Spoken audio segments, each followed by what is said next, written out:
This paper, so if you're watching at home, read through this. I'm going to hand it out to our class here first.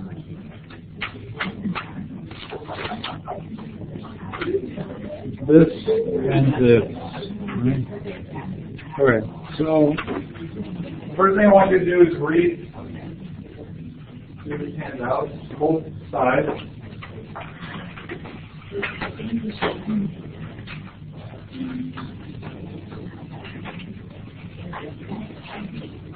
We're going to watch, this time we're going to actually watch the video we were supposed to watch the first time, but we're going to think about the questions that the teacher's asking.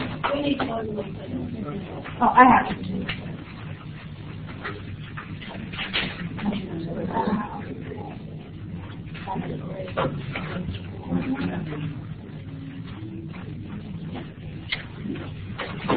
Okay, so I'll give you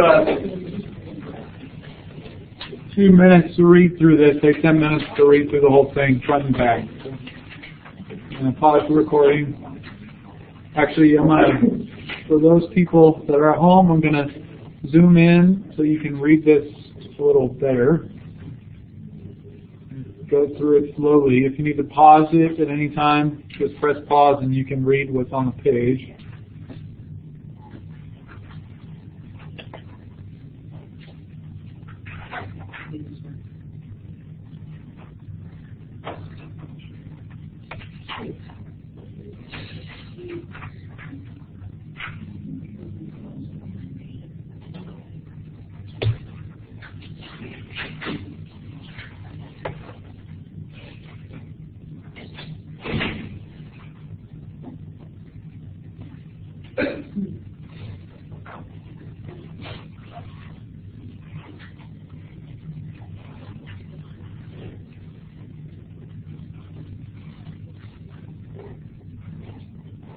So I'm going to pause the recording.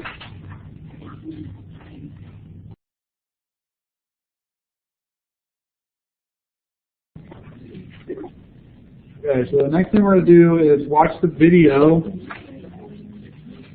and think about what kind of questions the teacher is asking. So on the other side of this handout I'm giving you has the observation form, which lets you write the questions down. Well, I just I put links to the video that I want. I just sent it out there. I hope I sent it out there last night because people that aren't here are going to need to watch it at home. So you can watch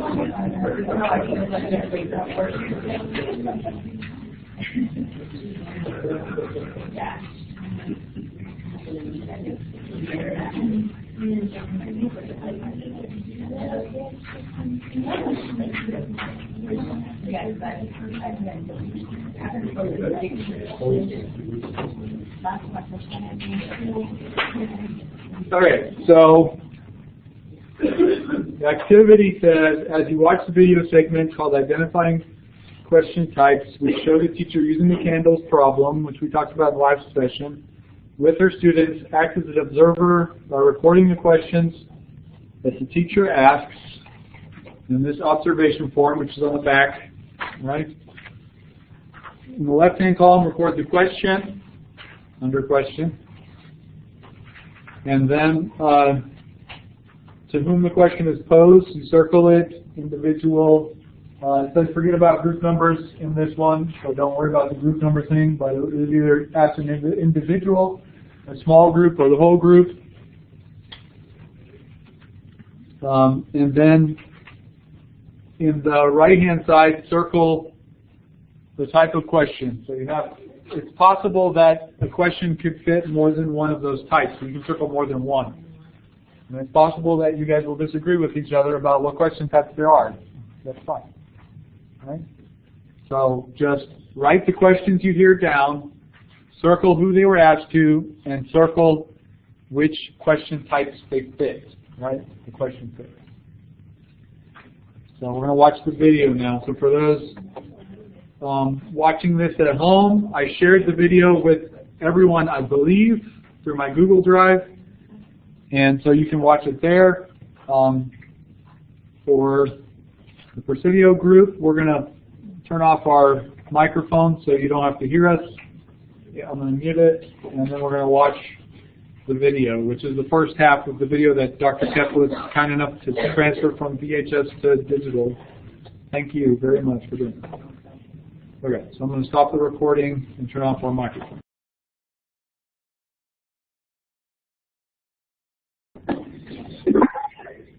Okay, so hopefully everyone wrote down some questions, who they were asked to, and the types of questions that were asked. So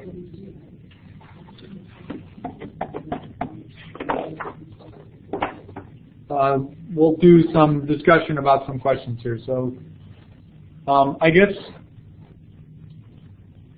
Warren, do you want to do your discussion about your questions separately, or do you want to try and do it together?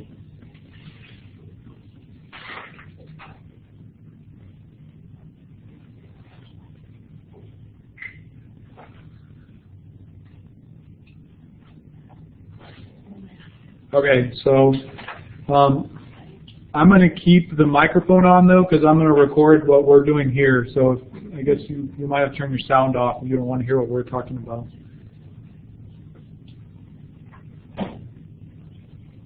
Okay, that sounds good. We'll talk about ours for, say, 10 minutes, and then we'll come back and discuss with your group any findings you had as well.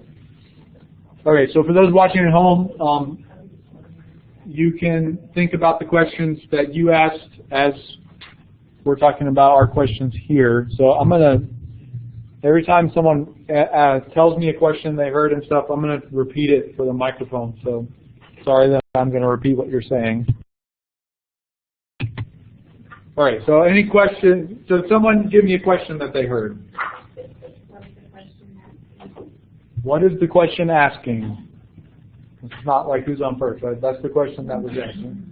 So the question that was asked was, what was the question asking, right? Okay, and who was it asked to? Small group. So I guess we never saw the whole class, right? So this was a small group the whole time in this video. So you could say small group or whole group. So it doesn't matter really, right? The whole group that we saw was what they were asking, right? So what type of question was that? Orienting students' thinking. Did anyone think that was a different type of question as well?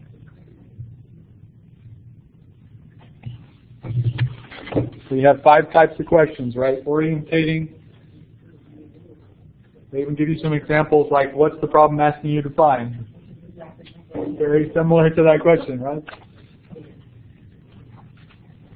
All right. So this is a question to try and direct or have students think about what their question is asking, right? Trying to help them get orientated. Any other question type, or any other question that you heard? Why did you divide? Why did you divide was the question. Who was that asked to? Individual was asked, why did you divide? What kind of question is that? Prompting mathematical thinking. Why? They're reflecting on why they did what they did. Like, can you explain why you think you have to do it? Because the teacher was asking them to explain why they did something, right? And as you look at some examples in the prompting mathematical reflection is, how do you explain that? How do you explain what you did? So why did you divide? Asking for an explanation. Can it be a different type of question? She asks the same question in a different way. Why would you want to do that? To the individual? Yes. As well? And what type of question is that? Still prompting. Still prompting. Did anyone think that that was a different type of question? Clarifying. Why did you think it was clarifying?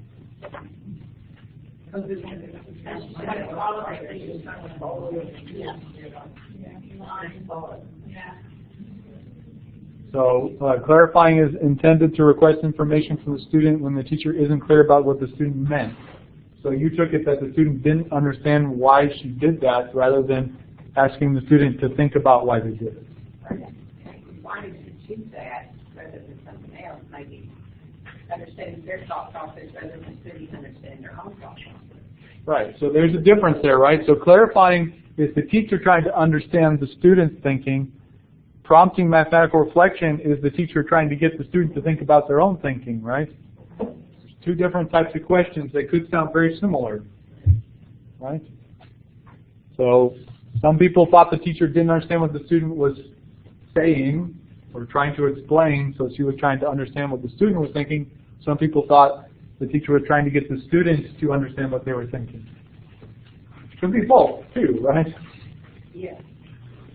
Okay, like I said, you could have a question fit in multiple categories at the same time. Okay, any other questions? So 18 divided by 3 is 15. What was it? So 18 divided by 3 is 15. Okay, so the question was, so 18 divided by 3 is 15. Okay. Who has asked that question? An individual. What kind of question is that? Clarifying.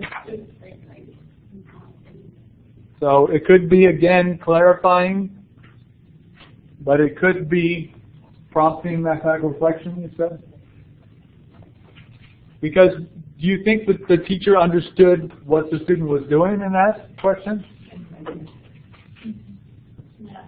Yeah, because the teacher knew what they were trying to say was what? 18 minus 3 is 15. The teacher, I mean, you could look at it different ways, right? You can't tell what the teacher's thinking, so you have to kind of decide what is the teacher asking, why is the teacher asking that question? So you could have thought the teacher understood it was 18 minus 3 is 15, and the student said 18 divided by 3 is 15. And so that, if that's the case, what type of question was it?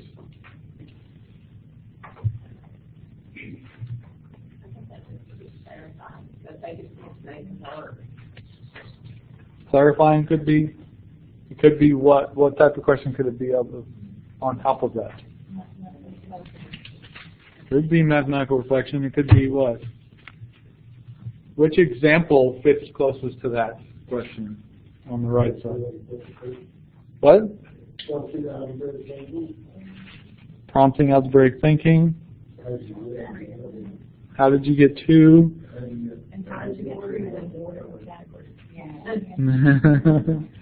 What about orientating?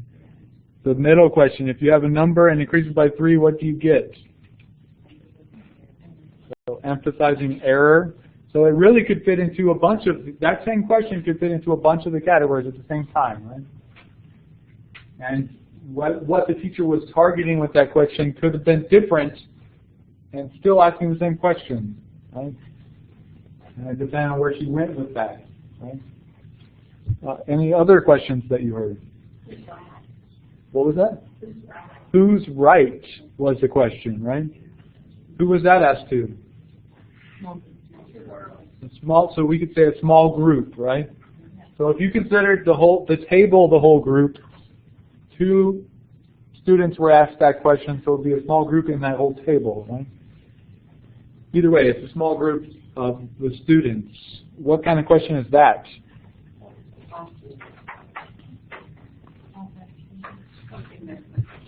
Prompting mathematical thinking. How do you explain that? Why did, and in fact, one of the examples is why did the 2 of you reach different conclusions, right? So who's right? Why are you different? Why did you come to different solutions? Any other questions that you thought of or heard? Why do you think you were right? Why do you think you were right is a question. Who was that asked to? An individual, right? What kind of question is that?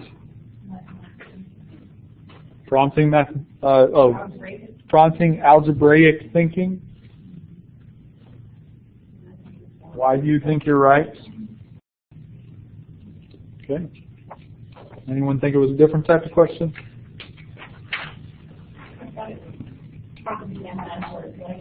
Prompting mathematical reflection. There's not, hard lines in between these types either, right? It could spill into over a bunch of them, like I said. And the other question types or questions that you heard. How do you know it's how much it burns? How do you know it's how much it burns? Who was that asked to? An individual. So, and what type of question is that? Mathematical reflection again. So, what's the general level of question this teacher is asking at? Mathematical reflection. A lot of mathematical reflection questions, right? But then they ask the next page where you're in and out stands for, and that I think is more clarifying. So, it's not obvious for the video.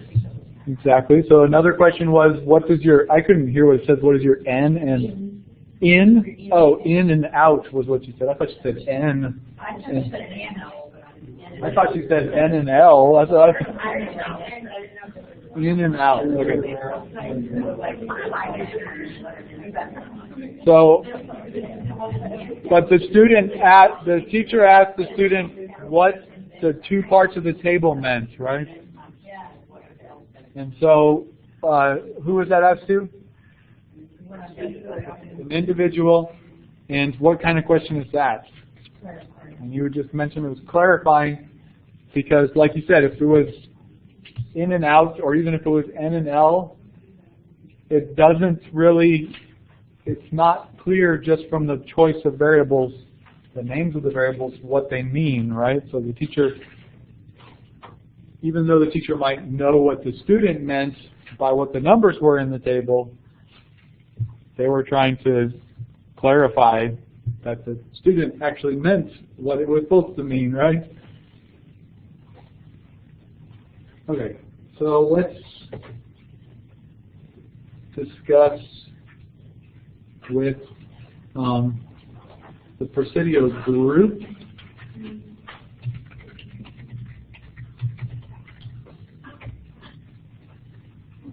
Oops.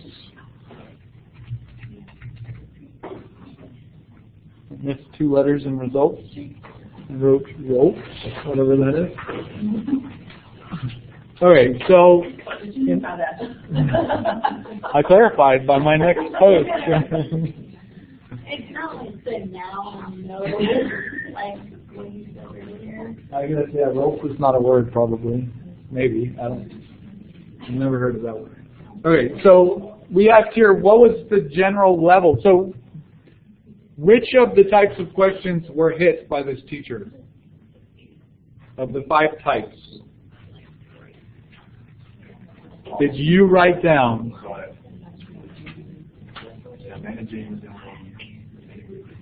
So no one heard a managing question.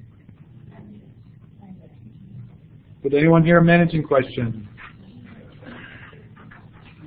So no one in our group came up with a managing question. Did Presidio, did you come up with a managing question on that end?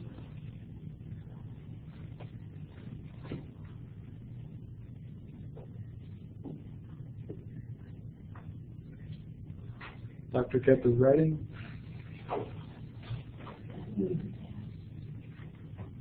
Still writing.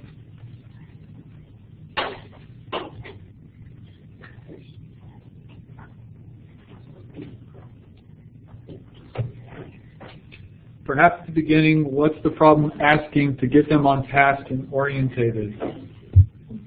So, and sorry, on our end, I had the sound down really low so they couldn't hear the first question. So that's the only question they didn't hear on our video, probably. So on that end, the first question could have been managing.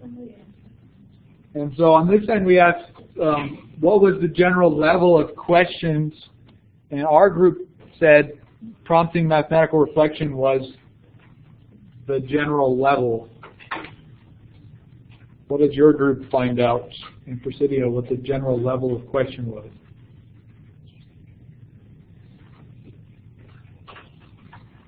Yeah, it's orientating. But Dr. Kep even said that the first question is really orientating, not necessarily managing either. So.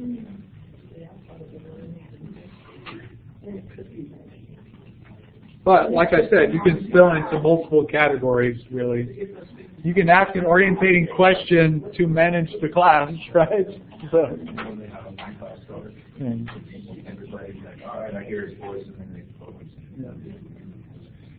pretty much the same here, causing reflection and eliciting algebraic thinking. So in Presidio, they decided that most of the questions were mathematical reflection, prompting reflection and thinking, right? So the last two types, right? Where do you want to be at in your questioning? Where would you like to ask questions? What level? Well, you'd like to reach algebraic thinking a lot of times, right? So you want to hit towards the end as much as possible. Any desire there to revisit? Does anyone here want to watch the video again? That's what Dr.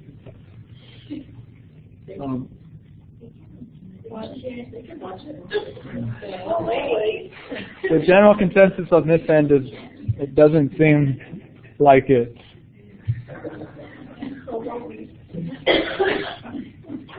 I think that most people here got what they wanted out of the first watching, I guess. I did share the video with everybody on Google Drive, so okay. So the next activity or the next part is to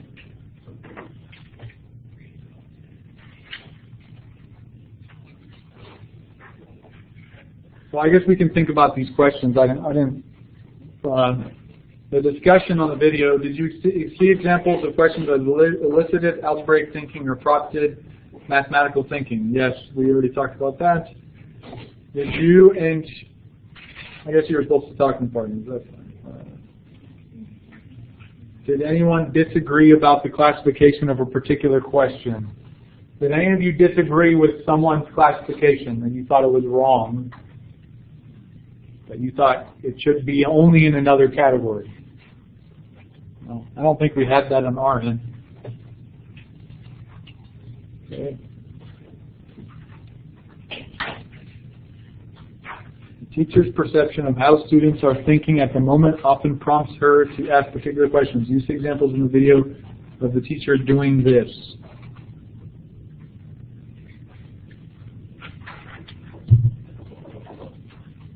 So do you think that the teacher asked particular questions because of how the students were thinking? So which questions did you notice were asked because of how the student was thinking or trying to explain things? And this goes for both the Presidio group and our group here. So any questions that you noticed or seemed to be prompted by what the students said or did? Like how do you know it's per hour? How do you know it's per hour? Why do you divide? How would you What's what? what 6 inches is? What do you mean by 6 inches, or what is 6 inches? Dr. Kep's writing right now. Most of them were, yeah. So Dr. Kep, they said most of them were, because really, most of the questions the teacher asked were in relationship to the students' thinking or questions or what they said.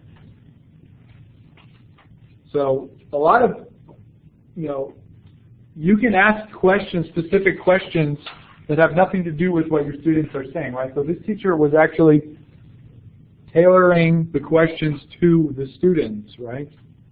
She asked the question specifically to what the students were thinking or doing at that particular moment. So the next thing we're going to do is this activity, which I'm going to put up digitally here, and then I'm going to pass out on our end the worksheets. So this is activity 5, towering numbers. So you work with individually if you want, or with one or two other people. There's 2 sides. So think about the algebraic thinking required as you're going through this activity. I will give you 25 minutes to work through this. Both sides of this.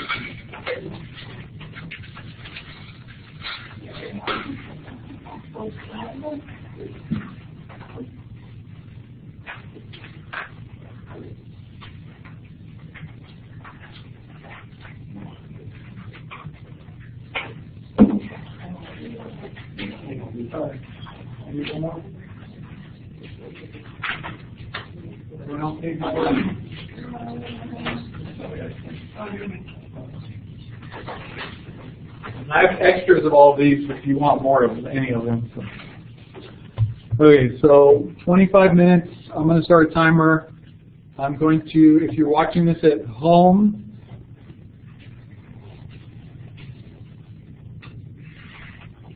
I'm going to show you the whole thing slowly. You can pause it.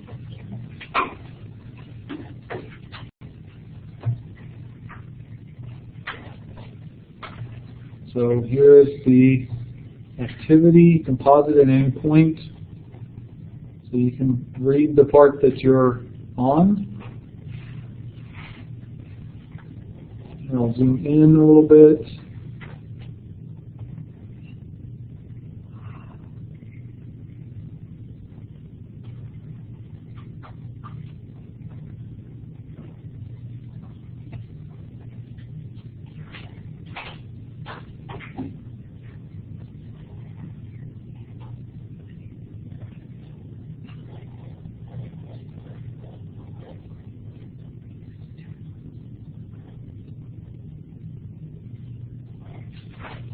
Okay, I'm going to pause the recording now.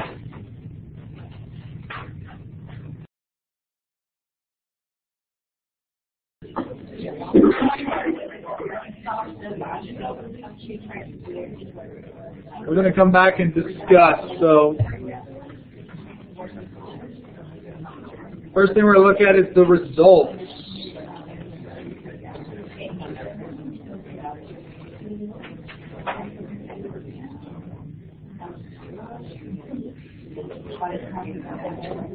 So, what was your answer to the first question? How many bricks are in the 7th row?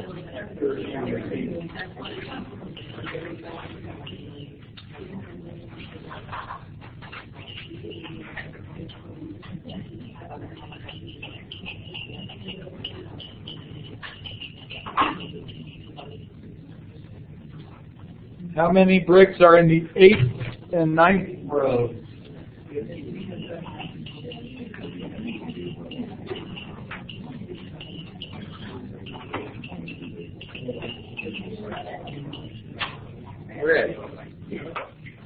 So, what's a rule that will let you find the number of bricks in the 25th row and the 50th row? What is it now? 2x minus 1 or 2x minus 1, same thing. 2x minus 1, where x is what? Row x is the row, right?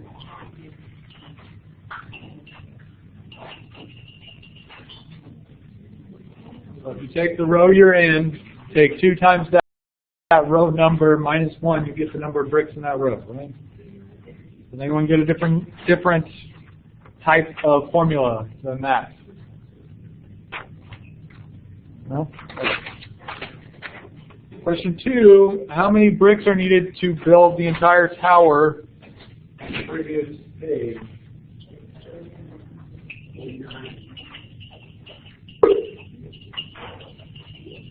Yeah, 49 and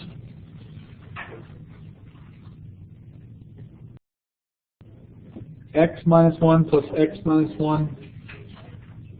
Oh, okay, there's a different way. A different way to get the rule here was x minus 1 plus x minus 1 plus x. Okay. Can you guys, can the Presidio group explain where that rule came from? I gave you moderator privileges if you want to take over or something, but or you can just write it out.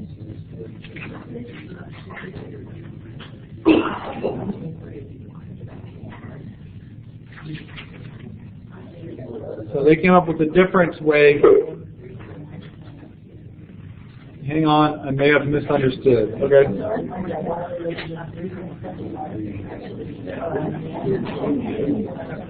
It's probably this.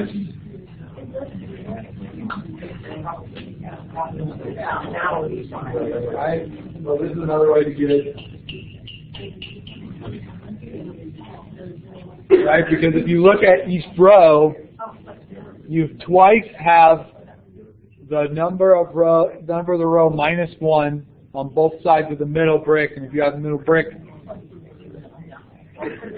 or I suppose you could do x plus x minus 1, right?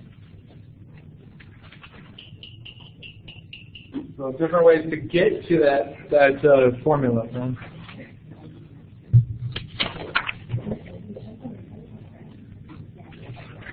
Okay, number 2, the number of bricks to make the entire tower. So in 7-row tower, there are 49 bricks, right?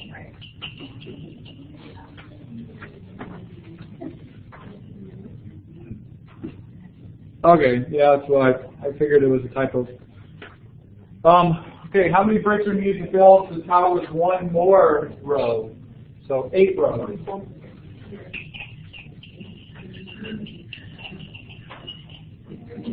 That's 49 plus 15, which is 64 bricks, right? So what's a rule to tell you how many bricks there are total in the tower with however many rows you want? Squared. So if you have x squared bricks in an x row tower. Right? So if you have x number of rows, x squared is the number of bricks. Right? And you can see this in the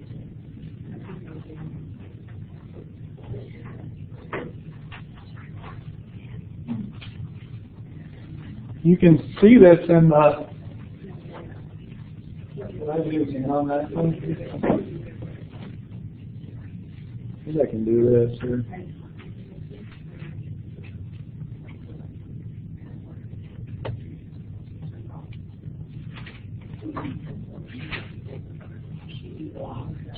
Yeah, so I was saying right here you have repeating blocks, right? Can you guys do that?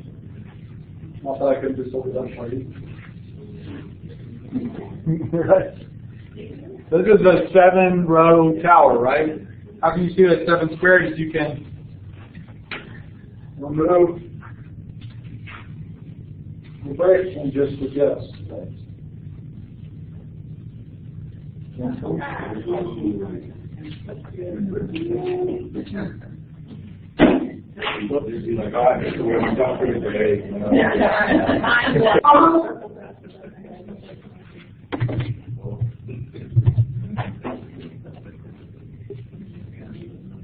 Okay.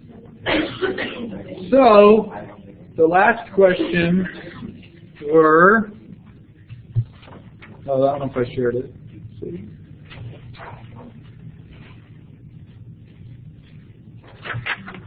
The last two questions were, can you, if you know the length of the longest row, can you figure out how many bricks are in the tower? So if you have 51 bricks in the longest row,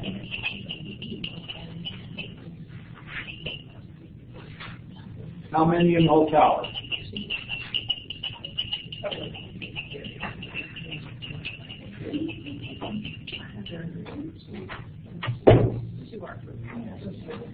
So 676. And so how did you figure that out? So you said 51 equals to what? 2x minus 1, right? Because 2x minus 1 is the number of bricks in the longest row. And you solve for x, you get what?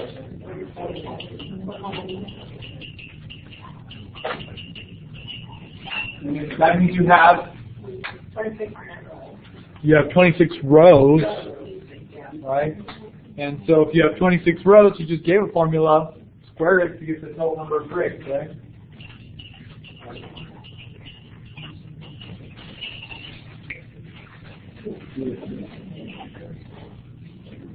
All right. So then, for any tower,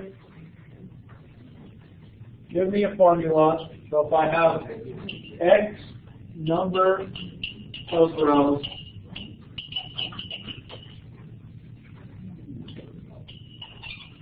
so x is my number of rows,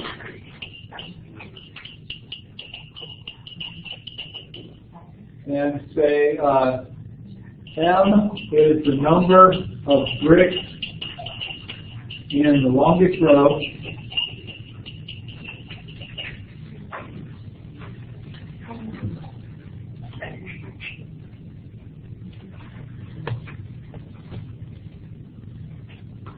so tell me how many bricks are needed in the entire tower if you know the number of bricks in the longest row. So you know m.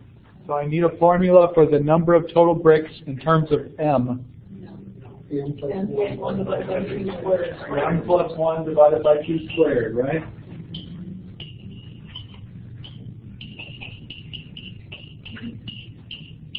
Because you know, right, that m is equal to what in terms of x?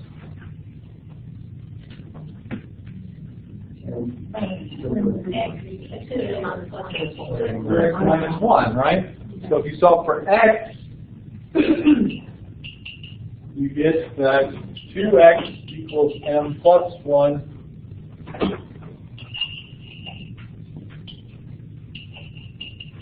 and x then is m plus 1 over 2, and the number of bricks is the number of rows squared, so it's x plus 1 over 2 squared, right? Why are you guaranteed that m plus 1 over 2 is always an integer? What did you notice about m, the number of bricks in the longest row? It's always odd, actually, right? So if you notice, how many bricks are in the first row, second row, the third row, fourth row, fifth? Now, can you come up with a sum? Because it's the sum of the odd, so n plus 2, n plus 4.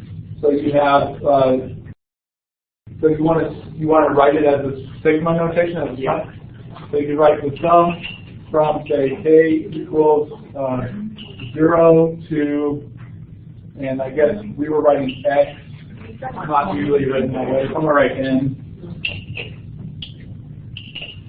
You can't write it, use x up there, but not typically. Let's see what they said here. We took off on a side trip. Did you look at the tower total by decomposing the figure? Yes, we did, actually. Finding the square by moving one of the sides and attaching it to the other side shows that it's a square number. Okay, so you could do that this is 2k plus 1, right? Well, since I started at 0, it's plus, right? So this is the same. This is the same as writing 1 plus 3 plus 5 plus all the way up to 2n plus 1. So technically, this is the sum if you have n plus 1 rows, right? Not n rows, but n plus 1 rows. So if you wanted to start at 1, so if you wanted to do the number of rows, you could start at 1. This would be a minus. And then it would be the number of rows, right? So that would fit more of the formula that you came up with. So you're adding up the first n odd numbers gives you n squared. Right? The sum of the first n odd numbers is n squared.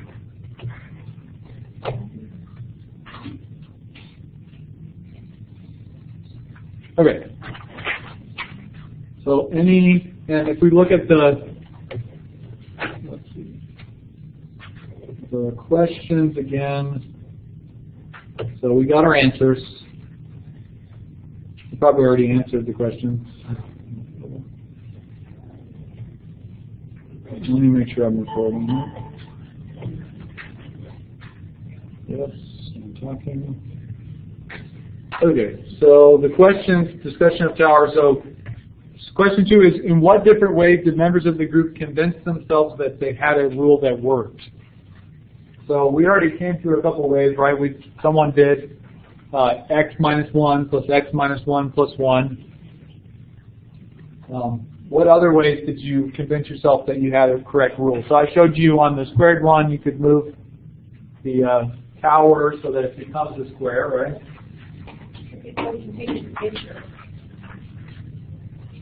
You could what? Continue the picture and change your rule. So you could keep continuing and make sure your rule works. So keep showing examples, and if your rule is right, it's a way to convince yourself that it appears correct, right? Any other ways people convince themselves that they had a correct rule? Besides that they just knew they were right. Okay, the next question is, besides rule building, to what extent did members of the group use the other habits of mind? So building rules is one of the habits of mind, but there's also doing, undoing, and abstracting from computation. So where did you use doing, undoing? Number 3, right? Because they gave you an n, they gave you the number of bricks in the bottom row, and they wanted you to find how many bricks are in the total. To do that, you had to get back to what? The number of rows. So you had to undo back to the number of rows and then go down your formula for the number of rows squared, right? So you're really undoing and then doing, right? So if you had a diagram, I guess, number 3,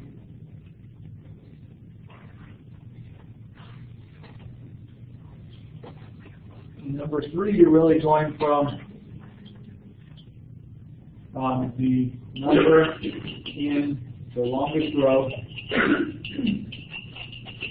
the number of rows, the number of total bricks. So really here, you're going this way, right?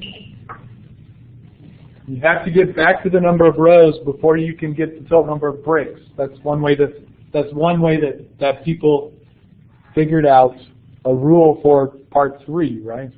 Did anyone figure out a rule for part 3 in a different way, rather than doing algebraically doing this path?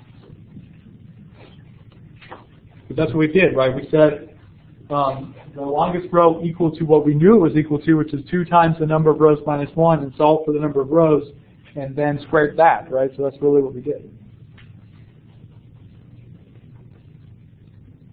Because originally, the first thing that you did was this path, right? So the first string of questions gave you this red path. Question 3 asked you to take the back or the undo that and then do what you did in the second set of questions, right? So you had to undo the first rule you did and then do the second rule you found to find the third rule, right? Good. Any other places that you did abstracting from computation?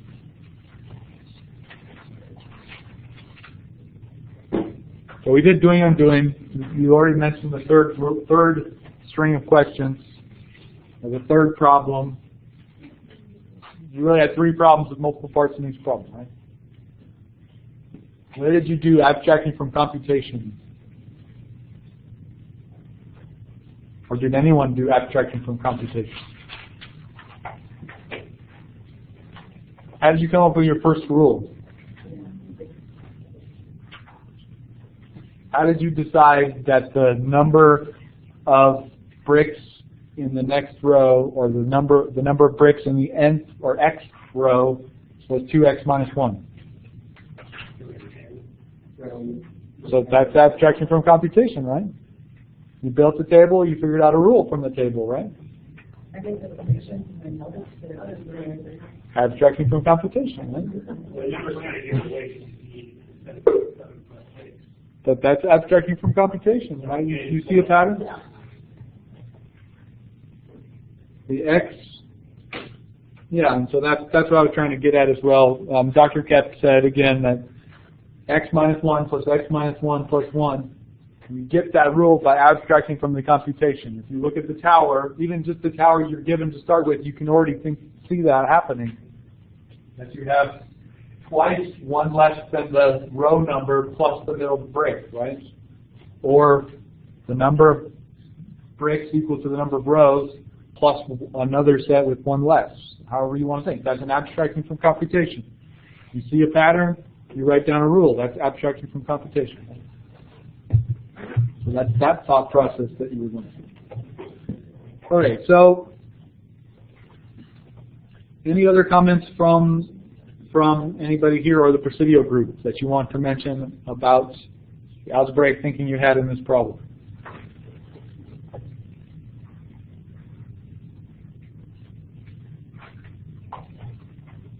Okay. Sorry, that was talking.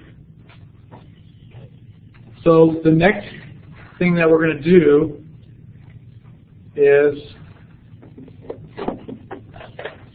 create a class plan for if you actually gave this activity to your students. So I'm going to keep this up while I pass it out to our group. If you're watching online, there's also another page, creation of class plan. So I'll go to that in a minute. But this is the activity. So it says work individually, but you're welcome to work in a group of a couple of people if you want. So the class plan is on the page behind this, right?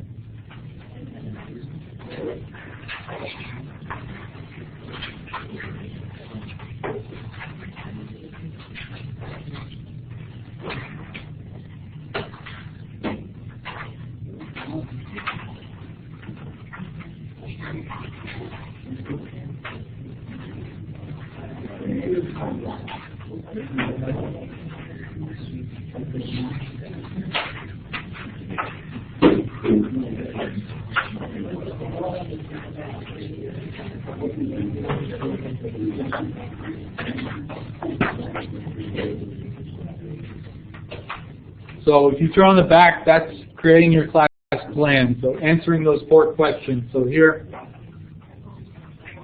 the 4 questions. Creating the class plan for the towering numbers.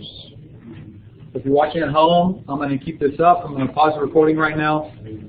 I'll give you 10 minutes to think about a class plan.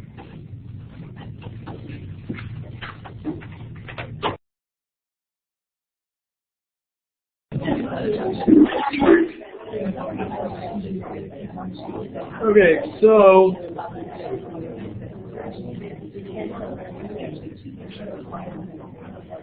what answers did you have to number 4? So what are some questions that might elicit the kinds of algebraic thinking you hope to see the students use, and what context can you use these questions in this particular lesson? So what are some answers you got to number 4? Do you see patterns? Do you see a pattern? And when would you ask that? Right first. The beginning problems, right? Okay, so you could ask, do you see a pattern to help promote algebraic thinking, right? Any other questions that you wrote down for number 4? How does the pattern help? How does the pattern help, and when would you ask that? I want to found the pattern. Okay, found a pattern. So in the first set again, beginning set, okay. Anyone else? Did you try to draw a picture or graph or build a table to relate one quantity to another? Did you try and draw a picture, a table, and a graph to relate one quantity to another? So leading them to maybe try and make some connections. Anyone else? Could you create a rule from a pattern? Can you create a rule from a pattern? And we also had, if it is a function, what kind of function is it? If this is a function, what kind of function is it? So we're asking 2 questions there, I guess. Is it a function? And then what kind of function? Because really, what kind of functions are in this problem?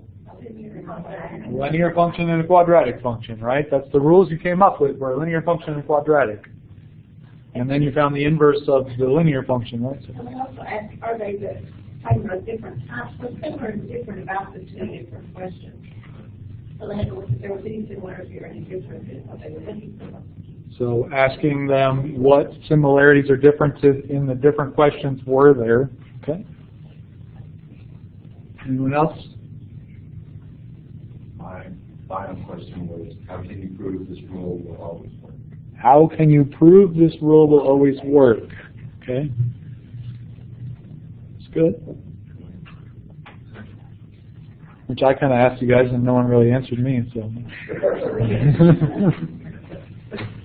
I think we should ask them, can your total number, your number of deals in a row ever be even? Even, right? Why can't it ever be even or something? Okay, so ask, can the number of bricks in the longest row or any row be even? Or can it be any number? Or can it be any number? And I asked you that question too, right? So, and where would that come up? You could do it in different places, but Right at the end, I think it would really come in. right at the end, right? Because here, this is where I asked you guys, how do you know this is an integer, right? That's the same question. It's just different, right? So you can ask the same thing in different ways, for sure. Right?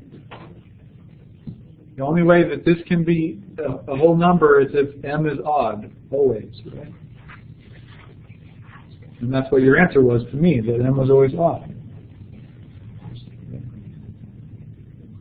So you're asking a different way, can, in that case, m be even, or any number, right? Or you could ask, what numbers could m be, right? Something like that. All right, so we're going to shift gears a little bit and do a Dan Meyer problem to end the class.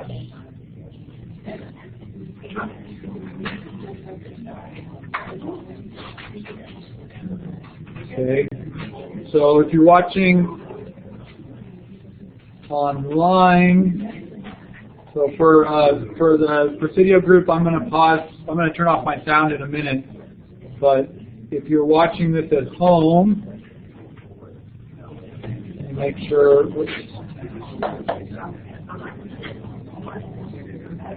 I'm recording. Yes, recording sounds on. Yes. Okay. So if you're watching this at home, this is the Money Duck Act, right? So you can get to it here. So we're going to do the Money Duck problems, right? Okay. So I'm going to now pause the recording, turn off my microphone so that the people on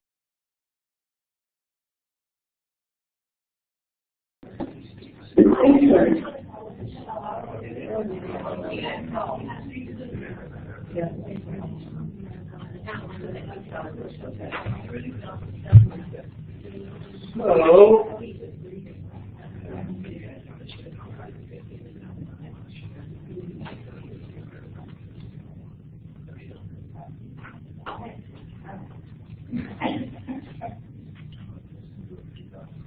what are some questions that you would like to have answered? Talk to the duck. Including And different figure in Yeah, so, okay.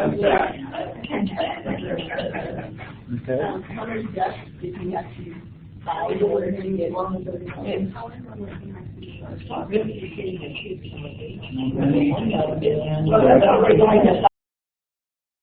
Find out if it's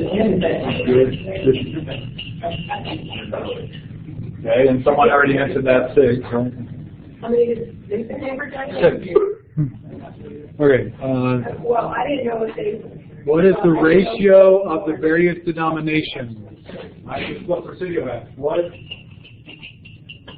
the ratio of the various denominations?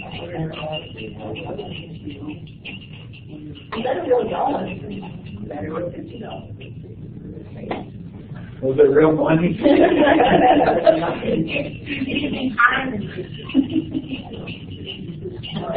We're all going to go by that. How much water do we actually use? Mud, water, liquid.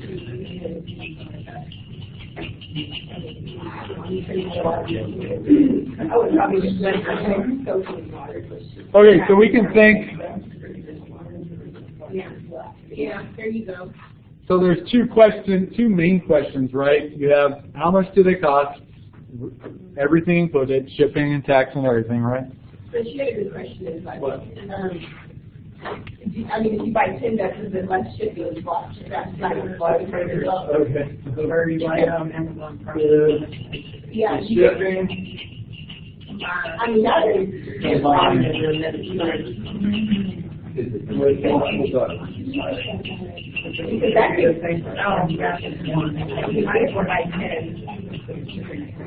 Or you could, as was mentioned, if you're on Amazon Prime, you could ship for free, right? If it's on Amazon.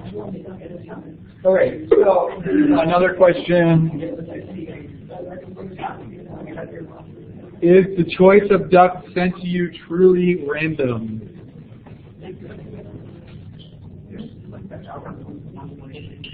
Because I think somebody's being there and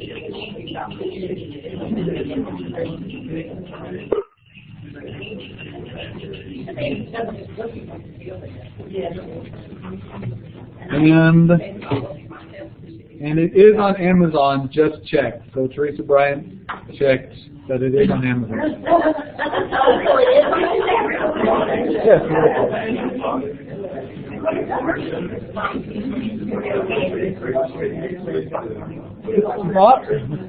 Okay, so the main questions we're going to ask here are, the main questions we're going to ask here then, or try and answer, are the cost of the duck, including shipping and tax, and what is the ratio of the various denominations. So really, what kind of questions, what kind of part of math does this fit into if you're thinking about these questions? Probability, right? Because you want to know the probability that you get the certain denominations is really a similar question to the ratio, right? You know the ratio, you have the probability. If it's truly random, so, okay. So what I want you to write down. So did you see the denominations that were possible, first of all? 1, 50, 5, 10, 20. Right? If you look at the video,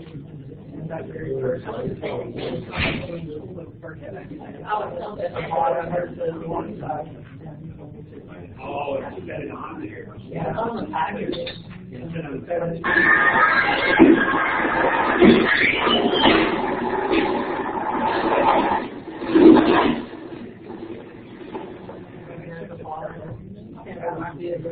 says, I can't see it. I don't know if the online people will be able to see it, but it says, money duck, real money, $1, $5, $10, $20, or even a $50 bill. Each bar contains real money. Right? That's for $22. Cost you $22.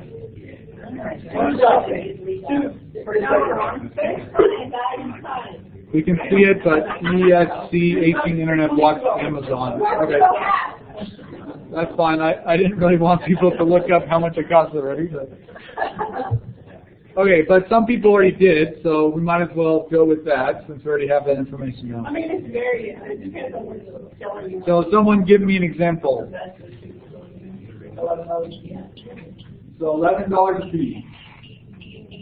Does that include shipping and tax? So your Amazon Prime, as long as you're in the state that doesn't make you pay tax, right? Okay, so $11. So you tell me, give me some examples of the ratios of money that seem like a good deal for the buyer and a different one that seems like a good deal for the seller. Make up whatever ratios you want. Huh?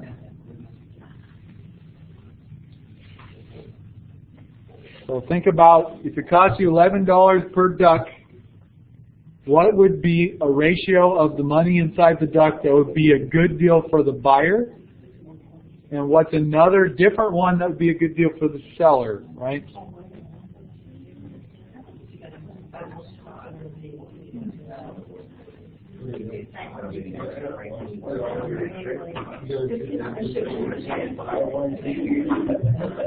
So I'll give you 3 or 4 minutes to think up a couple, and we'll share them with our class. So the question is, give an example of a ratio of the money that you can get out of a duck that's a good deal for the buyer, and a different one that's a good deal for the seller. So 2 different possible ratios or probabilities you get the certain denominations. Any one you want, but one you think's a good deal for the buyer and one you think's a good deal for the seller. Oh, hang on. 2 more minutes, I'll give you.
They don't do this stuff doing. I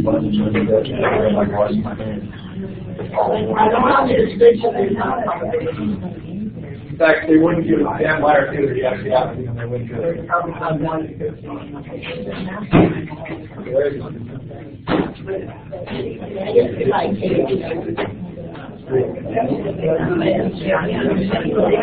Maybe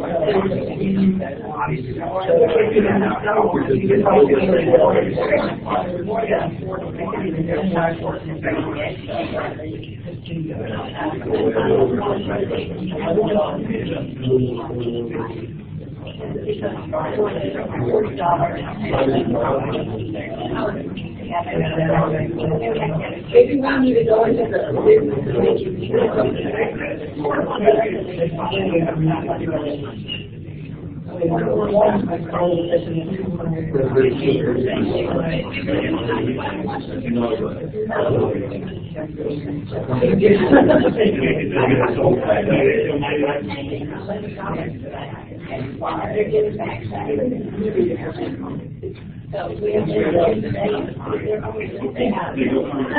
Okay, so I'm going to ask for a couple examples from our group and at least one from Presidio group. And if Teresa wants to share one, she's welcome to. So someone here give me an example, and we're doing percentages, the ratio that's percent. So what's a good deal for the buyer? What would be the percent of $1 bill? 50%. 50% for $1. $5, 20%. 20. $10, 15%. $20, 10%. $50, 5%. Okay. No, that's in the sellers. That's no seller, right? Oh, all right.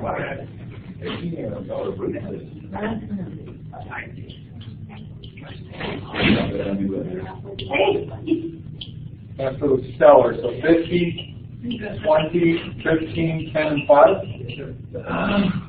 Okay. So we'll look at these in a minute, whether they're really good deals for the buyer or seller. So someone give me an example. Let's give for the buyer. 20% for all of them. So equal chance for all of them. Okay. A different example that's good for the buyer or seller. Tell me which one is up.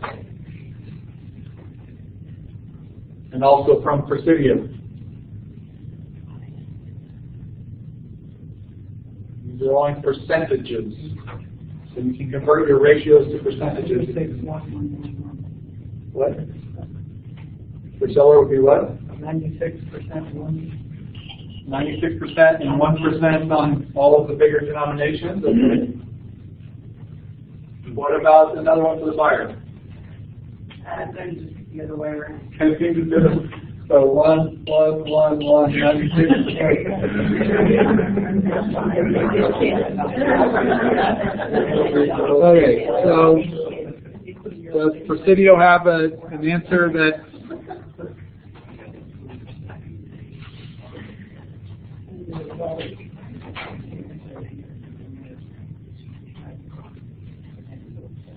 Or I guess, okay, I don't see any answer coming up, so we'll continue on this side.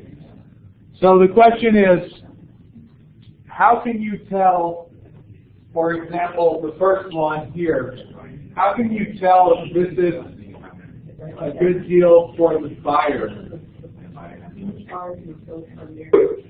Okay, here we go. Presidio has. We can't operate my whiteboard at the same time. Oh, okay. All right, no problem. So, assuming that you get one of these in 5 times, it costs you $55 to make it. So you could calculate it that way, right? You could say to buy. So if you have a 20% chance, you expect if you buy 5 of them, you get one of each, right? It costs you $55 for 5. And you get 1 plus 5 plus 10 plus 20 plus 50, which was what? $86. So in probability, that looks like a 6 on 86.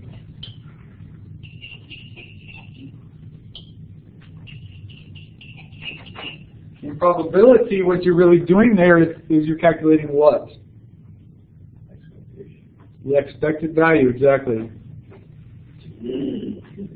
And so Teresa is commenting that there would have to be at least some balance so that you wouldn't get bad reviews, so no one ever got the bigger bills, right? Dr. Kep says we have a couple of distributions.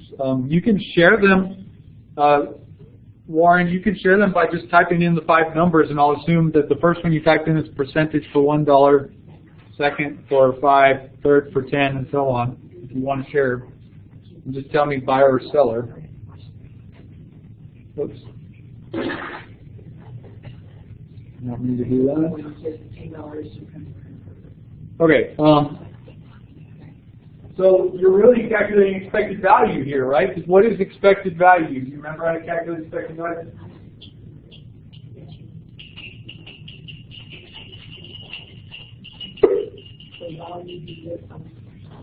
They might have shared. We have a couple. Can I share the screen? Yes, you can share. You can share the screen. You have moderator privileges, so.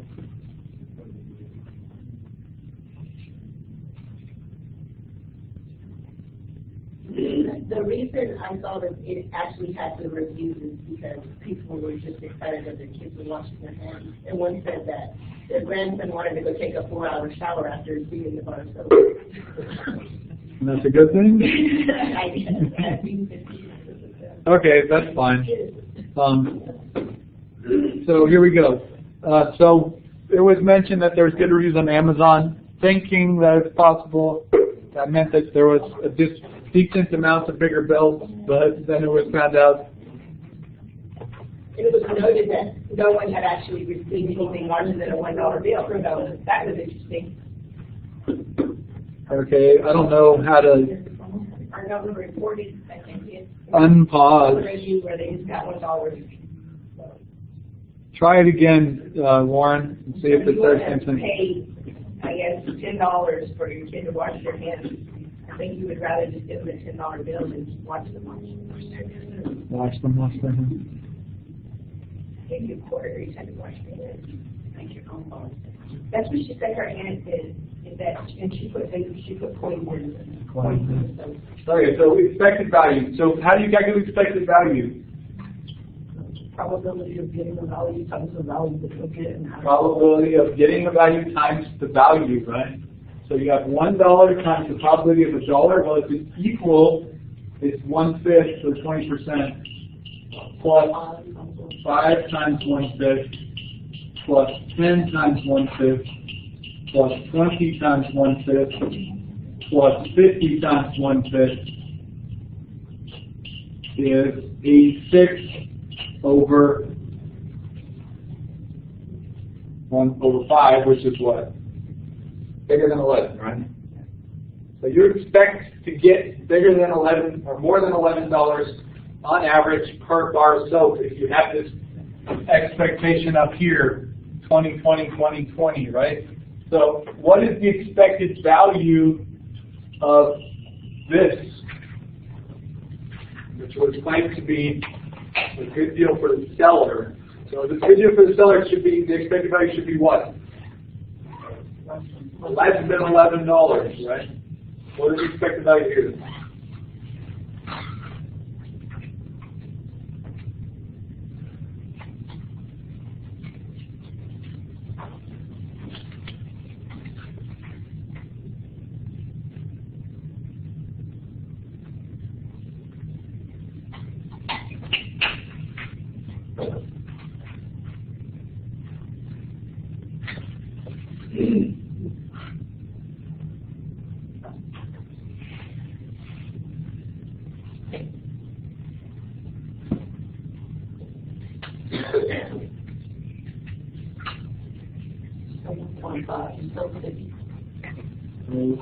Was the claim of 750?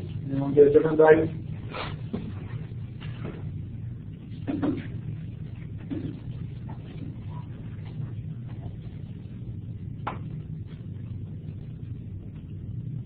Okay, so how do you calculate it, right?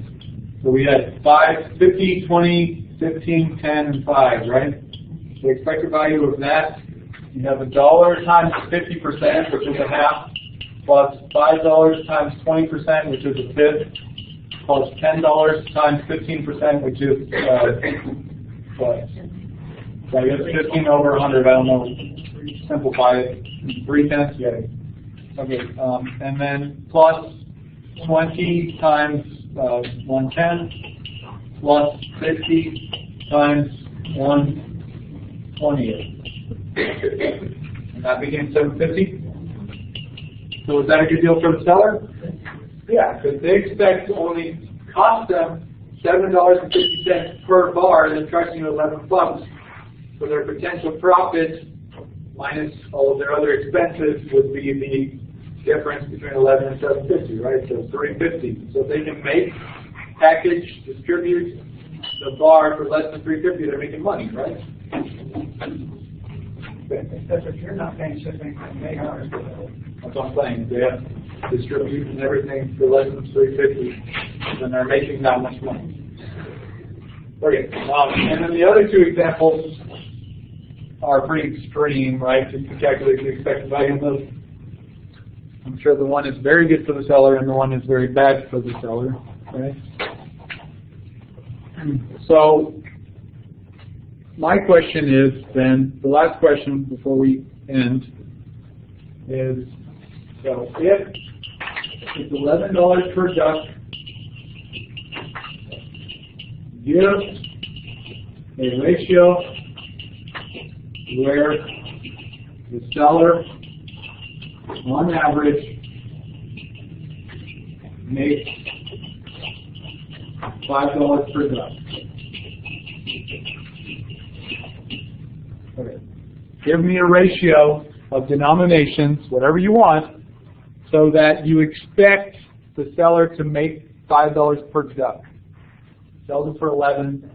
He expects to get $5 minus the money that he gives in the duck, right? So it's not talking about expenses of producing and distributing all that stuff.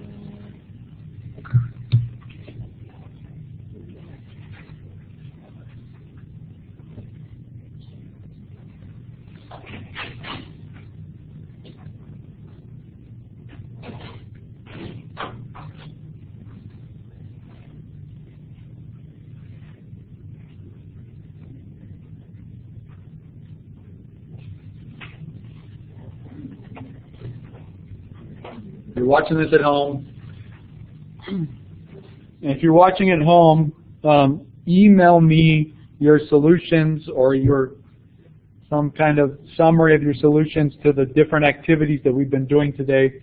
And if you're thinking about previous activities, if you've made them up online, you need to either post them on Facebook, which nobody has, so obviously no one's doing that, or email me solutions so that I know you watch the videos. You cannot get credit for watching the videos unless you have proof to me by sending me the solutions that you went through that I know, so that I can verify that you watched the video, right? It's not your word, it's actually doing the things in the video.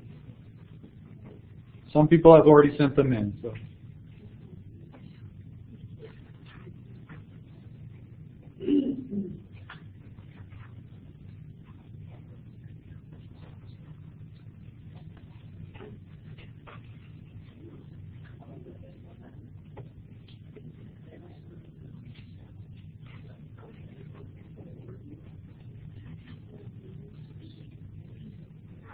Okay, I'll give you 2 more minutes to think about this.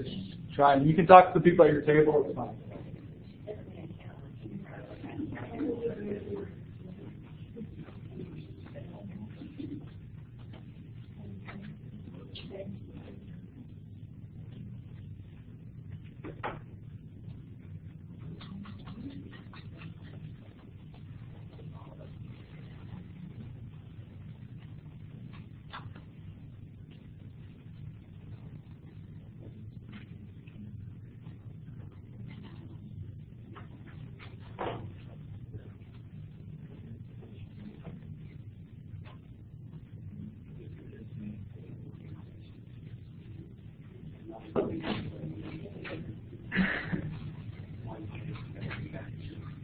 And there are an infinite number of correct answers and an infinite number of incorrect answers.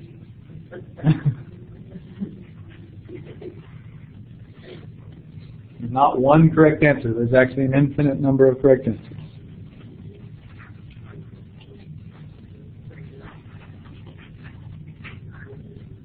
quite a few that use only integers.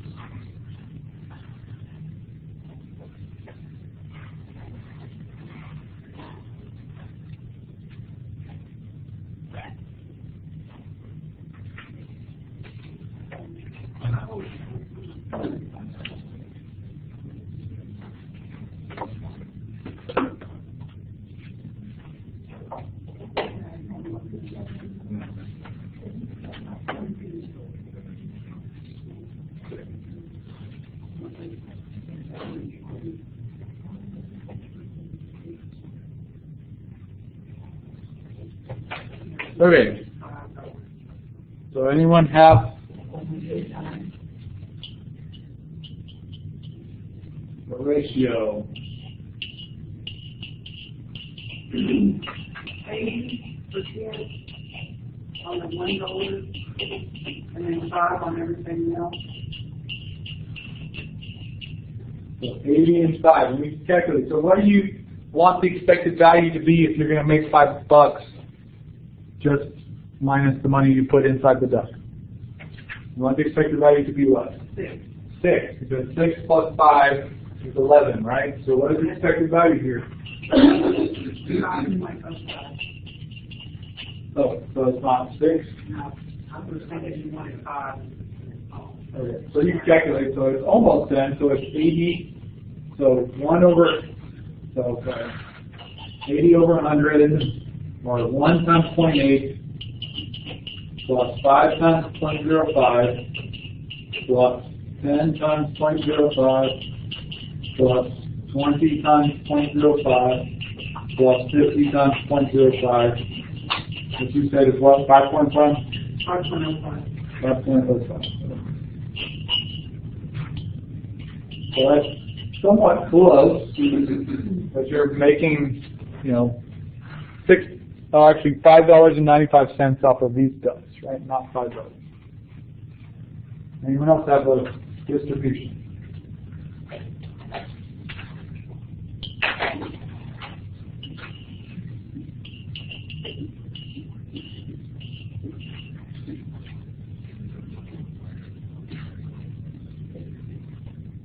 I didn't say you had to use all the denominations. With what? Advertise it on the package, then they have to use them all. But I didn't say that. But that's the money duck. I'm talking about the duck that we have.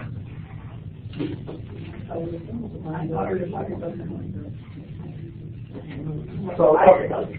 You can make at least some of these. Right? So if you got 6.05, what did you put?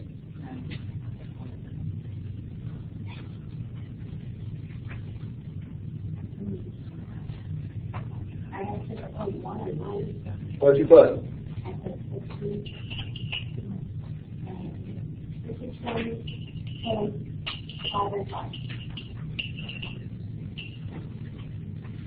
And that gives you 6.1. So you got one, Tim? I got 50, 20, 20, 20, 10, 5. 50, 20, 10. 25. Okay, now that's 600. Is that what we wanted? Yeah, you want 6, right? So you have 50% at $1, so you have 50 over 100, so I'll just put percent, I'll put decimal. So 1 times 0.5 plus 5 times 0.2 plus 10 times 0.1 plus 20 times 0.1 plus 50 times 0.05. And this is 6, you said? So there's an example, right? So there's other correct answers. This one uses only integer percentages, but you don't have to use decimals.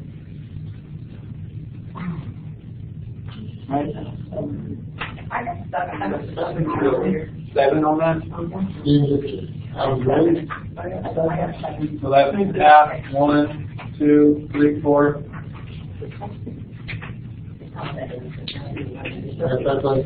Yeah, 7. Close. Anyone get one that works? I get 590. 590, what did you put? So that's 610 and 590, right? One times 0.5, 5 times 0.3, 10 times 0.1, 20 times 0.07, and 50 times 0.03. And that'll give you 590. 590. Okay.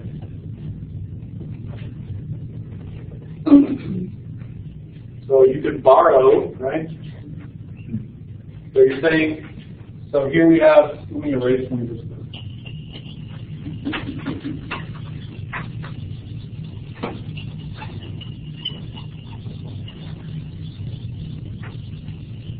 So we have 1 times 0.5 plus 5 times 0.2 plus, 0.3, sorry, plus 10 times 0.1 plus 20 times 0.07 plus 50 times 0.03. And this is going to equal what, 590? Yes. You want to go slightly bigger, so you want to move something. So what do we have to move from 1 to 5 to give us 6?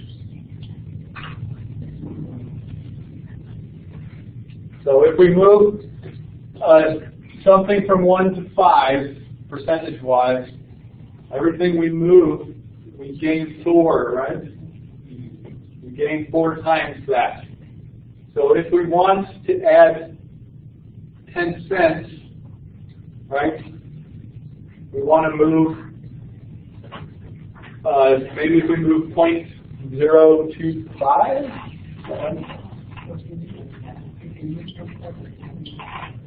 so what if we move 0.025? So what if this is 0.475, and this is 0.325? Does that work?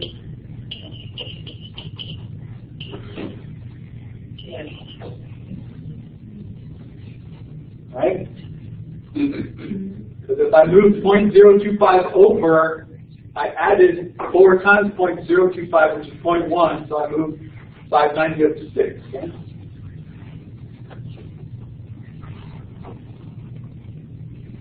Okay? What's up? Stan Myers asked the company for the actual ratios, and they would not give them to him. So mine is 6, and Teresa got one that's 6.1, which is really close, right? Okay, so we'll stop there. The next meeting is April 30th, right? Same place, same time. Hopefully we have, we spreadsheet are playing with the distribution. Okay, that's cool. So hopefully we have your technology by then. If not, you will definitely get it by summer.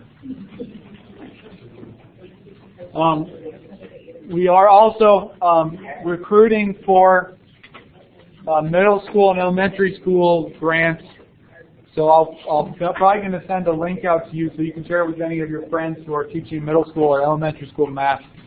Well, it's 4th through 8th grade, so you can't teach under 4th grade.